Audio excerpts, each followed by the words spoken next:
네, 안녕하세요. 이 논문 제목을 가진 논문에 대해 발표할 전수진입니다.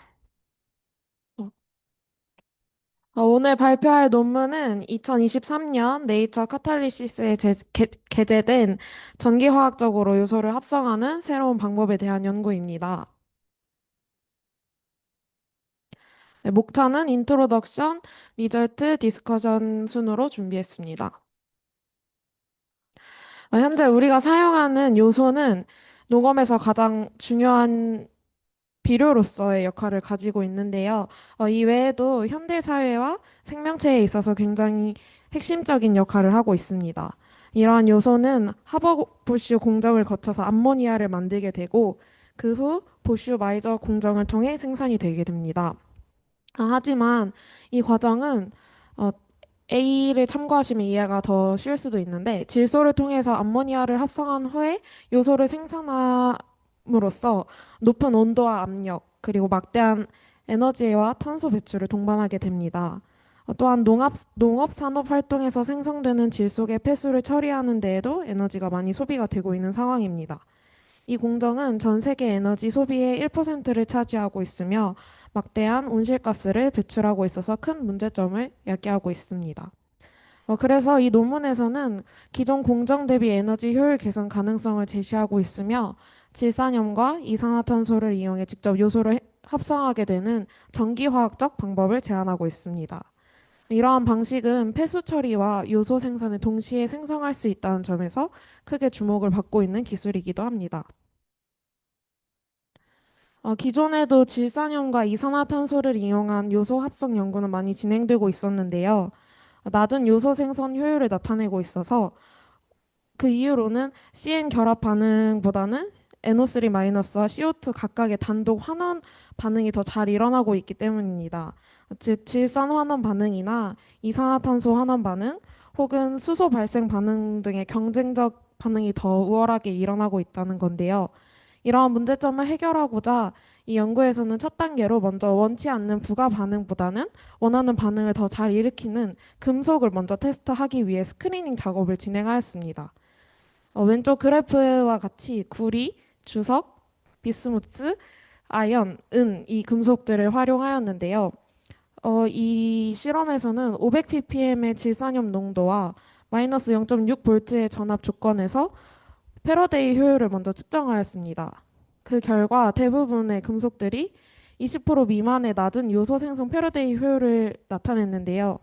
이는 투입한 에너지의 80% 이상이 다른 부반응으로 낭비되고 있음을 나타내고 있습니다. 따라서 이 논문에서는 릴레이 촉매라는 전략을 통해서 이 문제들을 해결하고자 하였습니다. 왜 이 금속들은 요소 생성 효율이 낮을까라는 의문점으로부터 단일 성분 금속 위에서 일어나는 질산염과 이산화탄소의 동시 전기분해 반응 경로를 먼저 분석하고자 하였습니다. 그래서 DFT를 통해서 어, 이런 결과를 얻었는데요. 원래는 되게 이렇게 복잡한 반응과 절차를 통해서 CN 결합을 통해서 요소가 생성되는데 이 DFT 결과에서 스텝 2와 스텝 9에 대해서 되게 중점을 두고 해석을 하고 있습니다. 스텝 2는 초기 활성 단계로서 반응 전체 출발점을 의미하는 단계입니다. 이 단계에서는 그래프에서 알 수 있듯이 구리와 은보다는 아연에서 더 에너지가 낮은 것을 의미하고 있는데요. 이는 아연이 이 단계에서 더 에너지적으로 유리함을 나타내고 있습니다. 반대로 양성자와 단계인 스텝 9에서는 구리와 은 위에서 에너지가 훨씬 더 적은 것을 알 수 있습니다. 따라서 이러한 결과는 단일 성분 금속들의 낮은 요소 생성 효율을 설명하고 있으며 선택적인 요소 합성을 위한 다중 성분 금속이라는 아이디어를 제시하고 있습니다. 본 연구에서는 CN 결합 형성을 잘하는 금속과 양성자화를 잘하는 금속을 함께 사용하는 하이브리드 촉매를 스크리닝한 결과 이 노란색 그래프와 같이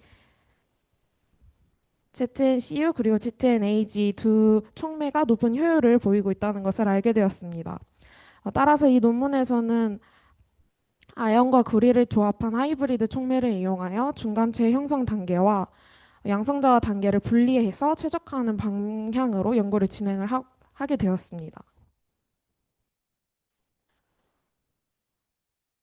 아연 구리 하이브리드 촉매 성능을 평가하기 위해서 아연 그리고 구리 단일 금속 촉매에서의 반응들과 비교를 해보았는데요. 비교해본 결과 되게 높은 FE 패러데이 효율을 확인할 수 있었고 부가 반응 또한 많이 일어나지 않는다는 것을 확인함으로써 요소 생성에 집중을 하고 있다는 것을 알게 되었습니다. 그리고 실제 폐수와 비슷한 수준의 질산염 농도 1000ppm에서 약 75%라는 높은 요소 전환 효율을 달성하게 되면서 개발한 징크커퍼 촉매는 실제 환경과 유사한 조건에서도 세계 최고 수준의 성능을 보이고 있다고 알 수 있습니다. 이러한 최적의 성능을 내는 아연과 구리의 혼합 비율을 찾기 위해서 XPS 분석도 진행을 해 보았는데요. 구리 필름 위에 이렇게 아연 나노 입자의 분사량을 조절하는 방식으로 되게 다양한 비율의 하이브리드 촉매를 제작하였습니다. 그리고 XPS 분석을 통해서 촉매 표면의 실제 원자 비율을 측정하였습니다. 그 결과 0.5mg/제곱센티미터로 하였을 때, 즉 ZN과 CU의 원자 비율이 1.4대 1일 때 부산물 생성을 최소화하고 우레아 생성을 극대화하는 최적의 성능을 보인다는 것을 알게 되었고, 이 지점의 아연의 CN 결합과 구리 양성자와 능력이 가장 조화롭게 작동되고 있다는 것을 알게 되었습니다. 그렇다면 이 촉매가 어떻게 실제로 작용이 되고 있는지 알아보겠습니다. 이 논문에서는 IR라스와 사스 그리고 DFT 계산을 통해서 계속해서 알아가고 있는데요. 첫 번째로 이 결과는 반응이 일어나는 동안 촉매 표면을 실시간으로 관찰할 수 있는 기술로 중간체 물질을 확인하고 있습니다. 각 파장 파장대별로 그 중간체가 생성이 되었다면 그만큼 흡수량이 증가했을 테고 그에 따른 투과도가 감소했기 때문에 이 그림에서는 그 중간체가 생성되었다면 아래로 피크가 생성되게 됩니다.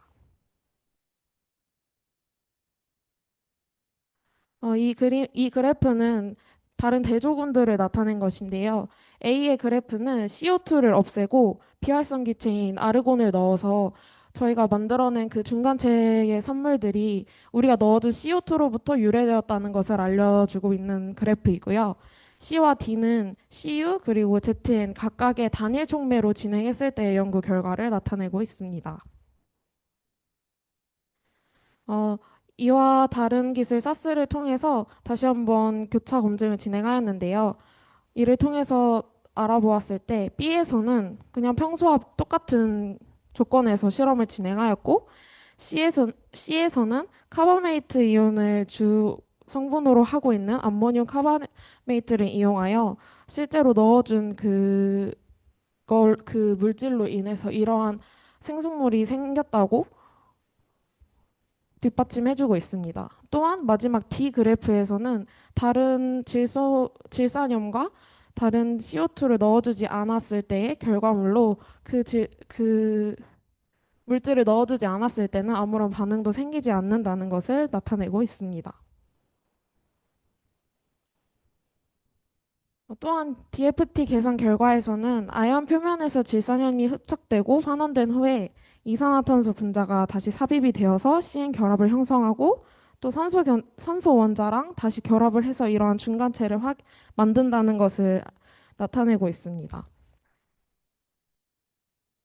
즉 다시 한번 강조하자면 이러한 CO2, NO2의 중간체는 ZN 아연에서 잘 형성이 되고 다른 카복실 아마이드와 관련된 중간체는 CU에서 프로토네이션이 잘 된다는 것을 알려주고 있는 자료입니다.